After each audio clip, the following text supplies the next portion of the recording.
তো হ্যালো বন্ধুরা, আমাদের ছিল পিকনিক অ্যান্ড গাইস আমরা সবাই পিকনিক করার সময় দেখছি বক্স ওয়ারে রেডি করার পর আমরা রান্নাবান্নার দিকে লাগলাম। অ্যান্ড দেখতেই পাচ্ছ আমাদের কত সুন্দর একটা রান্নাবান্নার ভিউ চলছে। অ্যান্ড আমাদের গ্রামে মানে গ্রামের কাছেই আমাদের যে একটা লোকেশন আছে ওখানেই আমাদের পিকনিকটা করেছি। And দেখতে পাচ্ছ আমাদের রান্না বান্নার কাজ চলছে। অ্যান্ড এখানে দেখো ছেলেগুলো নাচানাচি করছে। অ্যান্ড গাইস পিকনিকটা খুবই একটা সুন্দর ভিউ আপনাদেরকে দেখাবো। অ্যান্ড গাইস সারাদিন সকাল থেকে সারাদিন আমরা কী করেছি দেখো, এখানে ড্যান্স চলছিল অ্যান্ড 4টা 4D ছিল।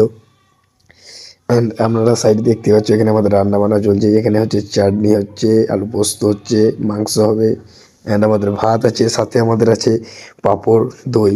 দেখতে পাচ্ছ আমাদের রান্নাও কমপ্লিট হওয়ার পর আমাদের সব যত ছেলে ছিল ফিস্টির পিকনিকে সবাইকে খাওয়া দাওয়া মানে বেড়ে দিলাম। অ্যান্ড গ্যাস ওদের খাওয়া দাওয়ার পর আমিও সাথে একটু খেয়ে নিলাম দেখতে পাচ্ছ। অ্যান্ড আমি এবার বসবো, আমি এখন মানে বসিনি। অ্যান্ড সবাইকে দেওয়ার পর আমিও বসতে চলেছি। অ্যান্ড ওখানে খুবই একটা এনজয় হতে চলেছিল খাওয়ার টাইমটাই। অ্যান্ড তারপর আমাদের নাইট মুডে দেখো, নাইট মানে কি বলবো ভাই, নাইট আমাদের ড্যান্স চলছিল আর নাইটে আমাদের আইটেম ছিল